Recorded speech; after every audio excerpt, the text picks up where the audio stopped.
Hey everybody, this is Dustin, RV Specialist. So I'm out here looking at a Heartland Bighorn, and Gino's out here doing a body reseal on it. And so because of the angle that I'm holding the camera, I'm not gonna be able to get up real close on it. But basically, when we do a body reseal, it's a water deflection service, right? So if you have a compartment or a window, molding, stuff that has sealant on it, or maybe sometimes the factories won't seal everything, that service is designed to allow like whatever's there to let the water hit it and roll off past it, instead of allowing a gap or separation to let water get past it. When the water can get past things, it can actually cause damage that goes unseen for years. So like in another video that I just did, I just came out of one of the bays looking at a reflection off a slide out sill, the wiper sill. The wiper sill has a 3M sticky tape that sticks to the wall with a little edge on it. So any water that would come back is going to damage the 3M sticky tape, but it also will rust screws or staples, and then it also can damage the wall and weak up the wall. So just something else to check on. We wrote many articles, put tons of pictures and videos on that to keep an eye on that. And that's again above the top of the slide out up top. But we're looking again at like deflection services. Try to get over here and see. So you can see where he's added like an almond or tan because of the color of the coach, something similar. Same thing here. He's added a sealant, and then he's been kind of jumping around, skipping around, so because of the different colors. But like here he's got black, black on black, and then he went transitioned to a different color. All these edges down here have black. So when you're looking at that kind of stuff, we want any water that's dripping off. And I had some blood work done today. Any water, like say here's water lines right up top here.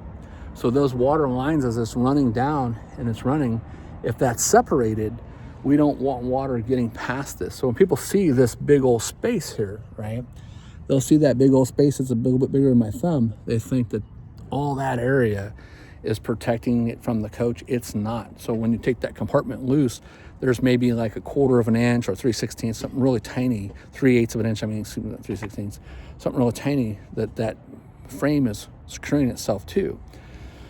So we don't want anything to get past there. Sometimes it's bulb seal behind it, sometimes it's putty behind it, sometimes there's nothing at all behind it.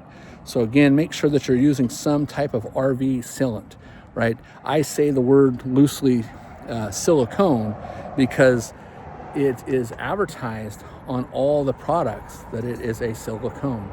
And there's thousands of different types. We use Geocell, we use Lex, we use Dicor, we use Nova, we use Boss. It all depends on the colors and what we're having to seal, right? Whether it's fiberglass or Luan or round plastic light or molding or aluminum or J-metal or whatever it is, there's different types and colors that we're using. I think I'm gonna see if I can sneak up over here on Gino and see, he's got a couple different caulking guns back here, and he's got different stuff in him. What brand of sealant are you using in that tube? This one's the Nova Flex. Nova Flex? Yeah. And that's for the almond color? This one's a beige, yeah. Oh, beige, yeah.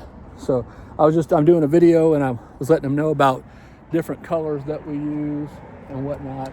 And then here's like our solvent containers. So we purchased Cosmoline in a big 5-gallon bucket, and then the guys put them in the pump bottles, and then they'll pump them, and then trigger sprays instead of the aerosol. It's cheaper to do that for both the consumer and for us. And then we're not throwing away cans, aerosol cans all the time.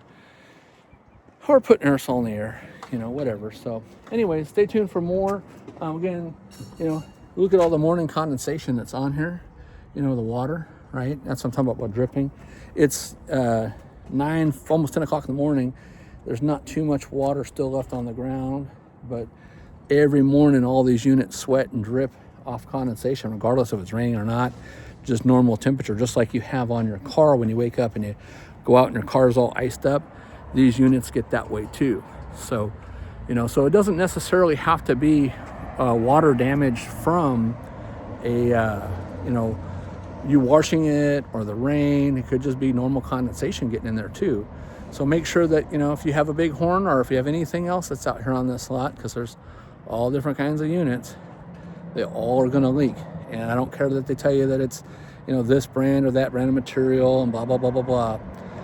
All these glues, these woods, these screws, these rivets, these staples, because of flexing and vibration, it all can leak at some point. So make sure that you're doing your exterior body reseal or exterior body water deflection service to just protect your investment. You know, they tell you don't have to do anything to them, just like the roofs.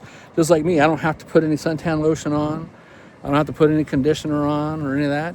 I don't, but you know what I'm saying? If you do, it'd be a whole lot better. So, all right, well, hey, I'm gonna let you go. I'm getting a delivery pulling up. I'm gonna see what's going on, and I will talk to you soon. Thanks so much for watching. Dustin, RV Specialist.